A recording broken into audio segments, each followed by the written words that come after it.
जय श्री गणेश। राधे राधे मित्रों आइए गणेश पुराण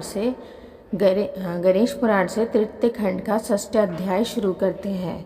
अध्याय का विषय है गजराज को पुनः जीवन दान देना। हथिनी चुप हो गई। भगवान गरुड़ पर सवार हुए और कुछ ही दूर पर अन्य हाथी को देखकर उसका मस्तिष्क काट लाए। वह मस्तिष्क गजराज के धड़ पर रख जोड़ दिया और अनुग्रह पूर्वक जीवनदान करके देखकर बोले, उठो गजराज, बहुत देर सो लिए, अब निद्रा का समय निकल चुका है। गजराज ने आंखें खोलकर सोते से जागते हुए के समान देखा। भगवान को देखकर उनके चरणों पर मस्तक रख दिया और स्तुति करने लगा, प्रभु, आज मैं अत्यंत धन्य हो गया। जिन भगवान श्री हरि के दर्शन करोड़ों जन्म तपस्या करने पर भी नहीं होते, उनका सौभाग्य मुझे सहज ही प्राप्त हो गया है। शंख चक्रधरम देवम चतुर्बाहु किरीटिनम सर्वदिव्यायुधैर्युक्तं गरुडोपरि संस्थितम्।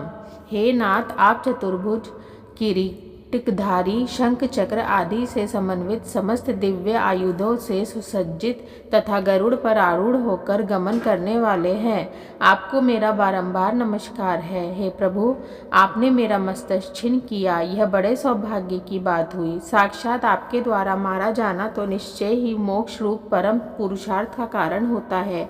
उससे निश्चय ही मुझे मोक्ष की प्राप्ति होती, किंतु अब पुनर्जीवन होने से मैं उस दुर्लभ मोक्ष से वंचित ही रह जाऊंगा। भगवान ने उसके सिर पर हाथ फेरते हुए कहा, भक्तराज, तुम्हारा इच्छित अवश्य प्राप्त होगा। तुम्हारी पत्नी पतिव्रता है, इसी के अनुरोध से तुम्हें पुनर्जीवन की प्राप्ति हुई है।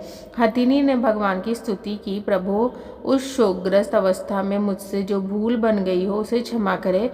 उस समय आवेश में आकर मैं आप परमेश्वर के प्रति अनेक दुर्वचन प्रयोग में ला बैठी थी। भगवान ने उसे भी मीठी वाणी से परितुष्ट किया और गरुड़ पर चढ़कर गजराज के काटे हुए मस्तक सहित कैलाश की ओर मन के वेग समान चल दिए और शीघ्र ही जगजननी पार्वती जी के भव्य भवन में जा पहुँचे। मित्रों, इस प्रकार से गणेश पुराण से तृतीय खंड का 6 अध्याय यहीं पर रोकते हैं। आगे का अध्याय अगले वीडियो में जारी करेंगे। तब तक के लिए राधे राधे।